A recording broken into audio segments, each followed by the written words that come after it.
All right, I am good to go. So let's get started. I don't want to waste any time. How's everyone doing? And I hope you are having a great day. I want to encourage you. I have not encouraged you in a while to definitely like and share this live with your network. I would love to connect with you as well as your friends and anyone else that you think would benefit from the information that I've been sharing. So today I'm excited because what I've been sharing lately are customer generating strategies. So I want to keep along those same lines and go ahead and kick off today. But before I do that, I don't want to be rude. Introduce myself. I'm Jacqueline Michelle. I am a customer operations strategist and consultant. I am also a board certified processes and systems expert. So basically, that last part has everything to do with being board certified as a Lean and Six Sigma Green Belt. So I'll get into a little of that later in regards to the topic that we're going to discuss today. But just to let you know, I work with entrepreneurs and organizations, basically helping them to elevate and magnify the customer experience within their business so that they can attract more customers and accelerate revenue. All right. So today, a few things. So, one, I mentioned during my last live that I've been working on something, cooking up something real good for you all after having conversations with my peers and clients. There's a need for this particular thing, which I'll share with you in a moment. But just to set you up for today, give you a little time to grab a pen, grab a paper, because I don't know if you can see the title above this video, but I am actually going to share how to generate high paying customers and specifically using government and corporate contracts, how to basically secure those. Um, but before I do that, I just want to remind you to go back and watch the live video that I did on May 3rd in regards to customer attraction. And basically, in that video, I touched upon, again, some of the conversations that I've been having with my peers and some clients and the frustration that they've been experiencing with lack of customers in their business. So go back and watch that. I shared some great gems as far as getting over that hump of the frustration and being overwhelmed in your business trying to generate customers. It's a great one. Please go back and watch it and share it. All right. So but today, and please feel free if you have any questions as I'm going along, put the questions in the comments. If I don't get to answer you today, I will definitely circle back around and either shoot you a private message or put it in the comments. But feel free, make this interactive. Ask your questions if you need to, or make comments.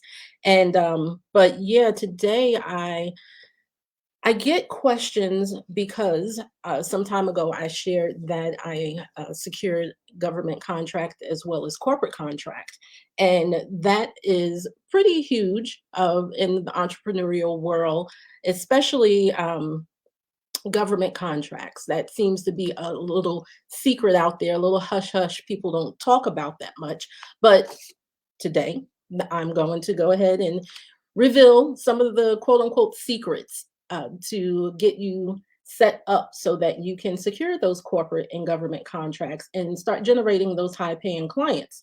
Um, the contracts are very lucrative, and it honestly has everything to do with how creative you are as far as within your business, how willing you are to possibly subcontract and take on introducing other businesses to government. But yeah, I'll go into some of that in a little more detailed. But first, I just want to prep you for the conversation today. And again, before we jump into it, what I've been cooking up is let's see, it's basically a series, and this it will be open to the public. It'll be here on Facebook, but I am going to do a couple of days where I speak with you and break down my exact step-by-step framework that I use to generate 5 figures a month. And this is the same framework that I use with each of my clients to secure from attracting them to my business to the point where I go ahead and convert them into clients. And again, this is the framework that I use to close 5 figure deals. So I am going to be sharing that with everyone. I will maybe in the next couple of days go ahead and announce the dates when that's going to happen. It's going to be so good. So definitely stay tuned for that. And let's go ahead and kick this off and get started. I don't want to be before you long. But with government contracts and corporate contracts, I just want everyone to understand I'm all about simplicity.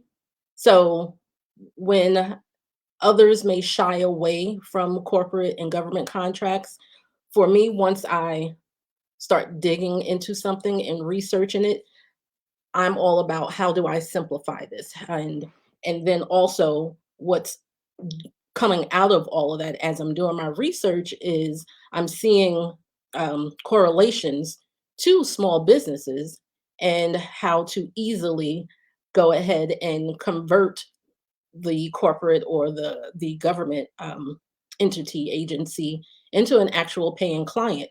So let's go ahead and jump right into it. I hope I didn't lose you all.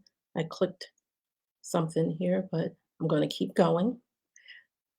So basically, again, I received a few inquiries about government and corporate contracts, and my email every day on autopilot. I don't do anything. I signed up once, and I signed up to multiple agencies just to be informed about when notices open. So basically, notices are when the government put you on notice that there is a RFP. So RFP is a request for a proposal. So basically, every day I get these emails from government letting me know about different bids that are open to the public from local government, from state, public, and also private corporations. So I'll just walk you through um, a few things. So one tip that I want to tell you up front, because I know some of you may not be able to stay on till the end, but here's a tip, write this down. The fourth quarter of every year for many companies, not just corporate, I'm sorry, not just government, but the fourth quarter is usually when they start to have an influx in opportunities that open up. And because this happens, they have a higher spend level during the fourth quarter for contractors. So keep that in mind. The fourth quarter of every year is typically when companies, including the government, has a influx of money, basically, that carries over that they have to use by the end of the year.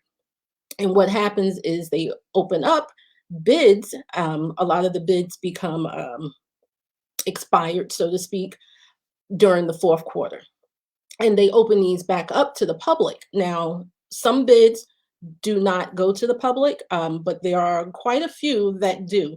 And those that open back up to the public, again, the influx happens in the fourth quarter, and you'll see bids throughout the year. But just keep in mind that you will see a lot more action when you sign up for these notifications for contractors or different bids. So contracts usually are ending, um, and new RFPs, again, requests for proposals, must be made public unless they decide to close it from going to bid. So again, not every contract, not every RFP is made public. So keep that in mind. But of course, the ones that you do see where it shows you that there is an opportunity for you to make a bid, submit your proposal, it'll let you know whether it's open to the public or not. And then again, also, not all government contracts are open, but just keep in mind that shouldn't stop you from building a relationship with the entity. So when I say build a relationship with the entity, it helps that, especially I suggest to everyone to start with their local government, with, in reach, where you can start going to different events, with the agencies in your local government. For instance, the small business agency, or your what do they call it? Oh goodness, your local what is it called? Your local small business, um, external from the government. They give different things, so Toastmaster, things of that such. Just reach out to them to find out when they're having different events, just to get yourself familiar, because they have speakers that come out from local agencies that you can familiarize yourself with. So I always stress to people, definitely, not so much before you bid on a contract, but just start familiarizing yourself with the different heads within your local government, and making yourself accessible and visible, going to different events and mingle. You have to network outside of social media. But first, I just want to take a step back, because I know you're probably saying, okay, but how? What do we need to do? So it's the basics. Everything, if you're a business owner, you've already gone through the steps, um, to create your business. So you must make sure that all your ducks are in a row before approaching a corporation or the government, seeking out a contract. So again, your foundational structure must be set up. You must be a legal business. You must register with your state, your business. You also must register with the IRS to get your EIN. That's very important. Some places, I believe it's a TIN. So make sure that you register your business registration certificate. I actually just did this, and I've been doing, for the past month, working with a subcontractor who is in North Carolina. I tapped his shoulder to come on board with me with a current contract that I have with the government. And because he's in North Carolina, his business registration certificate needs to be created in New Jersey. So that's where I am, in New Jersey. And the government agency that I work with required for that particular business in North Carolina to have a New Jersey business registration certificate. So do your due diligence, find out if you're working out of state with a government agency, to make sure if you need your business registration certificate within that state, to get ahead of that. The next thing you want to make sure you have, already in place, is a certificate of insurance. Not every government contract or corporate contract requires that you have insurance. I've come across many that you don't have to have insurance at all, but it doesn't hurt. A certificate of insurance. And again, when you start to look at these RFPs, you'll see they'll specify exactly what you need to have before submitting your proposal. So just look through that proposal to see what's needed. But a certificate of insurance will possibly be required. Also, a copy of your W-9. That's usually standard. Then you need to also have a notary on speed dial. I have a notary that does everything. But yeah, you'll have to have paperwork notarized. So go ahead and line up a notary. And then when you submit your proposal, and again, for corporate and government, even if corporate doesn't ask for it, you always want to show proof of work. You want to go ahead and put together a nice little presentation. Use Canva or PowerPoint, however you decide to go ahead and put together your proof of work.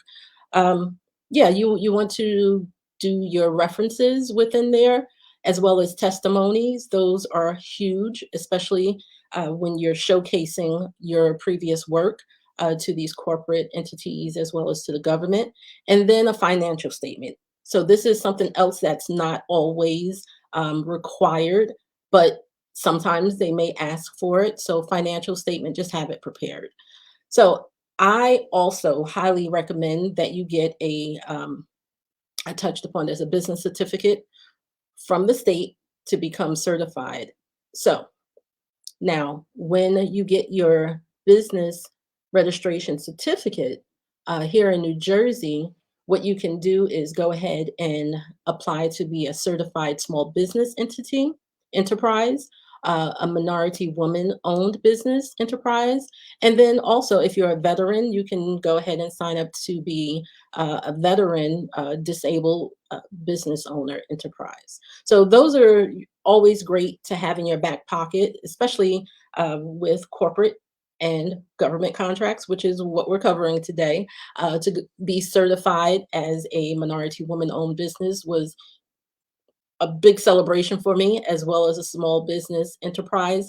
But just go to your business, your state business website, and find out all the different types of certifications that you can just sign up for. Here in New Jersey, it's only $100 the fee, and I believe there's still, yeah, I checked during this process with the company I'm working with in North Carolina, they're still waiving it here in New Jersey. So it's typically $100, but because New Jersey, they have a waiver that's been pretty much indefinite, you don't have to pay for it. So again, check the state that you're in regards to becoming certified. Now, federal government contracts can be more detailed oriented. So the things that I listed above, if you didn't catch all of them, just go ahead and catch the replay on this video. But yeah, it can be a little more detailed. You'll need all of, more than likely, everything that I listed previously. And then in addition, what typically most people will talk about, and you'll hear a lot, is sam.gov. Go ahead and register on sam.gov, and you can start seeing all of the contracts. But I wouldn't recommend you do that first. Don't do everything above that I mentioned and then start looking on SAM because it can be a little overwhelming if you don't have everything in place. And if you find a contract that you want and then you're scrambling to put everything together, you don't want it to be a rush job. So yeah, get everything together and then register on sam.gov, and then start looking at their contracts. You'll see all, you can sort it how you want and filter it, but start looking at the contracts that start at 25K. A lot of times, these contracts are for 4 weeks of work, 8 weeks of work, sometimes just a week of work. And they're cutting a check for 25K, five figures, six figures. Someone I know got a seven-figure contract. So, and it's typically for what you're already doing. And sometimes it can be outside of what you're doing also if you're willing to take on a subcontractor. So that's a sidebar. If you have questions about that, you can reach out to me. But the next thing after you register for SAM, what you want to do is obtain a DUNS number, DUNS number. So obtain a DUNS number that comes in handy with a lot of things, but you want to make sure that you have a DUNS number, DUNS number. And then also just look into your General Service Administration if you want to sell to the government. So if you want to sell products, if you um, have apparel, or a lot of times the correctional facilities, they're looking for uniforms. If you're a hair care company and you sell combs and different toiletries, you can sell to the government also. So if that's something you're looking to do, you can always just look into GSA, which is the General Service Administration. And then the last thing is the NAICS, a lot of acronyms, abbreviations. So the NAC code, you want to look up the NAC code, and that's something that I can't help you with. You just have to NAICS, look that up, and it's specific to your business, the code that's attached to your business. So you just have to go through it and find the code that most correlate to the type of business that you have. And then you just go ahead from there as far as picking the code. But keep in mind, you can also subcontract, which I just touched upon earlier. Subcontracting, you can partner with someone that you trust, or you can just go to what's called Subnet, Subnet. I'll put all of this somewhere in the comments, just so you can reference, or just go back and watch the replay. But you can also look up subcontractors on Subnet. All right.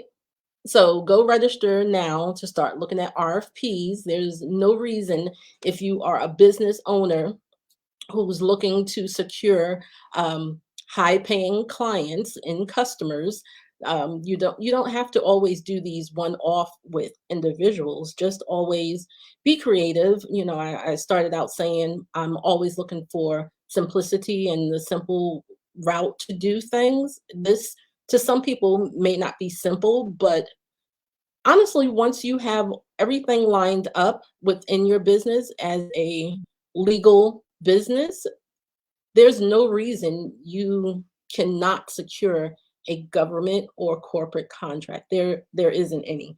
But again, the extra that you have to do is putting together a proposal. And if you know your business, if you are a business owner, you're the expert in your business, there is no reason why you can't put together a proposal with some testimonials and some references to go ahead and secure these five-figure and six-figure contracts that's out there. Um, but definitely go register to SAM, start looking at the RFPs, all the bids, the requirements, and just print one out. And again, I don't want anyone to become overwhelmed, but print it out, take your time and read through it, get familiar with the jargon. Some of it may be repetitive. If you print out, more than one, you'll see a lot of the things that they ask for are the same within a lot of the RFPs. And just, once you start with one, by the time you get to your second or third bid submission, then it becomes easy. It truly does. But I would say between now and December, you'll definitely have a lot to scroll through once you start going to those sites. But definitely filter it out just to not overwhelm yourself, and drill down to your specialty. Drill down to what your business, what your product or service is, and it'll make it simple for you. When you register, you can also set up the account. I mentioned earlier that I receive emails on autopilot. So once you register with SAM and your local government also, again, I'm in New Jersey, so I've registered with my county to get notifications. So it depends on how much you're willing to take in. Again, go slow, but set up those automations so you don't have to keep going and searching. You can go ahead and filter on your specialty and then have it set up so that it'll send you those specific RFPs for your interests, your area, your industry, whatever you set it up. Another trick is to look at awarded RFPs. So simplicity, simplicity, simplicity.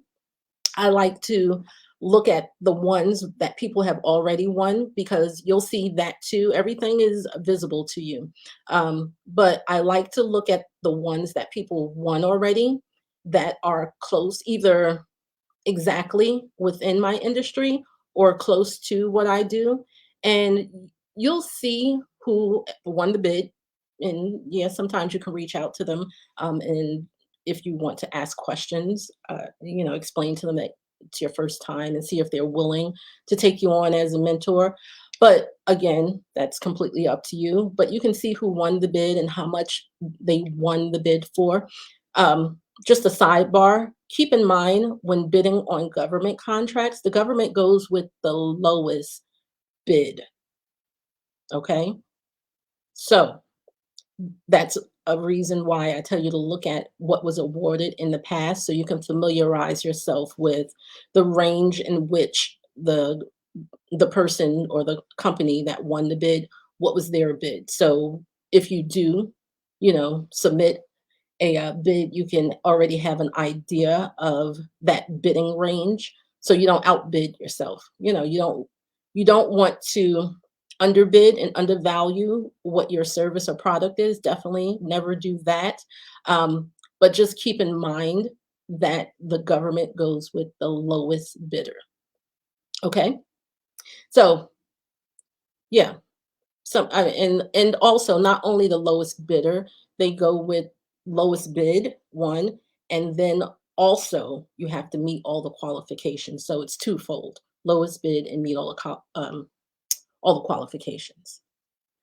All right. So and then with corporate contracts, the one thing I want to say with that is if you have all of the above, everything that I mentioned for state and local contracts, if you have all of that in place, which is why I spoke more about the government contracts, because if you already have all those details ready to go in a proposal, it should be smooth sailing when you get a corporate contract, because basically you just submit that stuff to the corporate.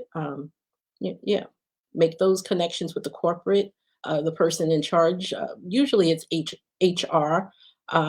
You can easily reach out to the HR department, um, get some brochures together, find out, about whether the person, the direct person you need to be in communications with. If it's again the person in HR, just send your information to the person in HR. They may require a in-person meeting. Zoom is popular, or Google Meets is popular. It may happen that way. But putting together a presentation, make sure that for both the government and corporate contracts that you have an attorney to review the contract. If you have questions about the government contract, it's usually not much you can change on government proposals. It is what it is. However, do not hesitate to put your requirements also. Do not hesitate to change some things. It doesn't hurt. Honestly, the very first contract I did, I changed the fact, usually with government, they don't pay you until after the service is done or after the products are delivered. I'm a service business, so it takes for this particular contract, it would have taken 8 weeks for me to complete it. However, I wasn't willing to work those 8 weeks without being paid at all. So I actually put in the contract that I wanted to be paid at certain points within the 8 weeks, and they agreed to it. So don't hesitate on changing the wording, especially in the government contract. I'm always for do it, and if they tell you no, fine, but go ahead and put it in there. But make sure that you have a attorney review it. Usually the language is pretty simple. You can read through it yourself, and if you feel that you need some guidance, definitely get an attorney, because the government and corporate has their whole legal team also on board when dealing with contracts. But just be willing to negotiate your terms. Don't back down. Do not back down. Um, and then winning RFPs in corporate contracts can be quite lucrative. I want you to keep that in mind. I know sometimes that makes some people shy away from it because you think a five-figure or a six-figure contract is going to require more work. It isn't. It's what you're already doing. So don't let the money scare you. Don't let the yeah, don't let the money scare you out of bidding on a corporate or a government contract. And depending on the length of the contract and your product and service, the payout can be immediately, like I just said to you, how I did it. You structure it how you want the payout, or it can be monthly. Sometimes you're getting those five-figure payouts every month. Why? Yeah, I'll take five-figure payouts every month. um, but don't shy away from it. Do not. Once you get past your first bid, trust me, it gets easy. Don't be afraid to ask questions for clarity with the government and corporate contracts. Again, they assign someone to be the point person. Utilize those people, ask all the questions that you need to be answered. If they don't answer it clearly, ask differently. I always say if someone doesn't understand what you're asking them, just change it up and ask a little different. But that's it. That is corporate contracts and government contracts in a nutshell. I want to definitely wish you all luck. Reach out to me. Um, I don't have a course on how to go about corporate contracts or government contracts. However, I have secured them and I have no problem talking with any of you in regards to that. But next week, I will get you the dates for the training that I'll be doing on how to basically inject more customers into your business and remove all the stress and the frustration. So I'll definitely check back in, give all that information to you. It's going to be good, I promise you, because at the end of that series that I'm doing, I'm going to walk you through the step by step framework that I use to generate 5 figures a month. And what we covered today is just one of them. All right. Okay. So we are done. It's a wrap. Thank you. Enjoy the rest of your day. Bye bye.